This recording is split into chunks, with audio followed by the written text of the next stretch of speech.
अदानी के कंपनी को smart meter लगाने का जो निर्णय भारत सरकार ने लिया, मेरी समझ है कि 8,000 करोड़ से ज़्यादा ऊपर। आखिर दुर्गा पाठ से चंडी पाठ अदानी कंपनी को ही क्यों मिलती जा रही है? 2G पर इन्होंने कांग्रेस को हाय तौबा मचाया और 5G पर कोई भाजपा इतनी बड़ी चोरी की, लेकिन इस पर कोई बोलने को तैयार नहीं। ये जो स्मार्ट मीटर है, मैं इसको अविलंब या तो ड्रॉप करिए या तो स्मार्ट मीटर के बिल की पूरी जांच हो। जो बिल आता था उससे कई गुना ज़्यादा बिल स्मार्ट मीटर से आना शुरू हो गया। स्मार्ट मीटर लगने से चालू होने के बीच में ही बिल भी शुरुआत हो जाती है। स्मार्ट मीटर लगने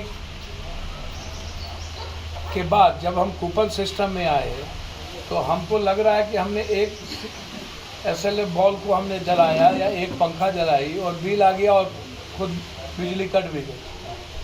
तो ये आम आदमी को सबसे परेशानी का कारण बिजली हम सुविधा देंगे। हम एक तरफ बात कर रहे हैं कि हम आम आदमी को बिजली है या पानी, ऐसी चीज़ों में हम सुविधा देने की बात कर रहे हैं, और दूसरी तरफ स्मार्ट मीटर के द्वारा किसी बड़ी कंपनी को मुनाफा देने की बात करते हैं और पब्लिक को पूरा का पूरा उसको ख़त्म करने की बात है। एक तो यह इशू सबसे बड़ा इम्पोर्टेंट है, और ये सबसे बड़ा आरोप है मुझे अमित शाह पर और गडकरी जी पर। आप 2024 का चुनाव सीमांचल में पूर्णिया और कोसी कमिश्नरी को क्यों चुना? क्या आप बाढ़ से मुक्ति दिला दिए? क्या आप दुनिया के सबसे ज़्यादा गरीब प्रदेश बिहार, और बिहार में सबसे ज़्यादा सीमांचल और मगध गरीब है? आपने क्या मखान का पैकेज लेके आप दिया है? क्या आप मक्का के 10 फैक्ट्री आपने कोई पैकेज दी है? क्या आपने महानंदा, गंडक, कोसी, कमला, कनहर, बूढ़ी और गंगा, इसकी गाद निकालने के लिए क्या आपने 1,60,000 करोड़ का जो पैकेज था, क्या आपने वो दिया है? तो आप जो सीमांचल 23 तारीख को आ रहे हैं और आपने जो चिन्हित किया है, तो ये आपका आधार क्या है? आपका आधार सीधा नफरत, रिहांगी, सीधा बांग्लादेश, सीधा का सीधा हिंदू मुसलमान।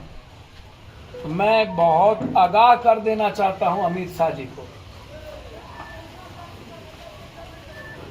कि एक मैला आंचल की धरती है, नक्षत्र मलाकार, रेणु,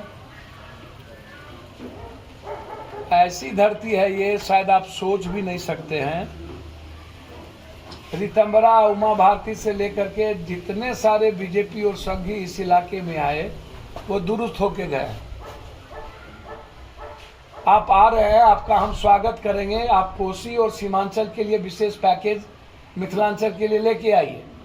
मैं आपसे डिमांड करता हूं 1,00,000 करोड़ का पैकेज मिथिला, कोसी, सीमांचल के लिए, जिसमें हम फड़क्का और कोसी बैरेज का निर्माण कर पाएँ, या फड़क्का को तोड़ करके गंगा की गाद को निकाल करके बिहार को बचा पाए, या कोसी का बैरेज को चौड़ाकरण करके हम आधी बिहार को बचाने की उम्मीद करें। तो आप आ रहे हैं तो पैकेज हम डिमांड करते हैं आपसे, हम आपका स्वागत करेंगे।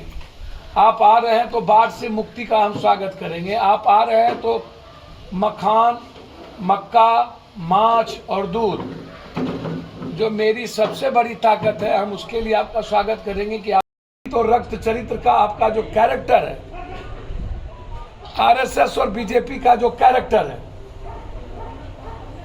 कंप्लीट रूप से नफरत का, सोसाइटी बांटने का,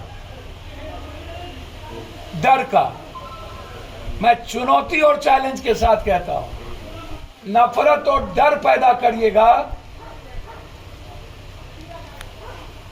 तो हम बड़ी कठोर चुनौती स्वीकार करेंगे,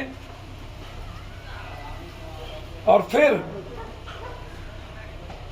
नफरत का आधार के लिए पप्पू यादव से लड़ना हो। इसलिए हम 23-24 तक इंतजार करेंगे आपके आचरण का, और उसके बाद 2024 का एजेंडा सेट करने हम आपको नहीं देंगे कोसी सीमांचल।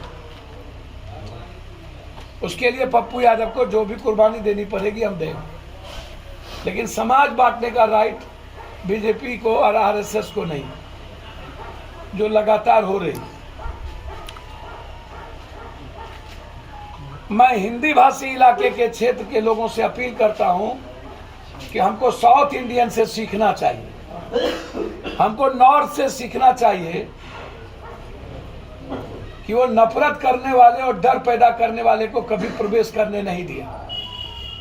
वो विकास का आधार है नॉर्थ का, और हमारा आधार जाति या धर्म मजहब का हो जाता है।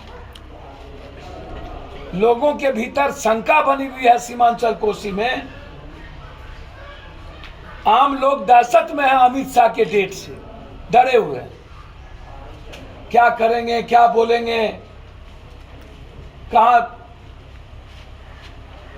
समाज को तोड़ देंगे, कहां दंगा पैदा करेंगे।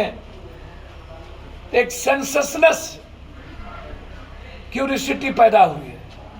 तो ये मेरे लिए तो गंभीर विषय है।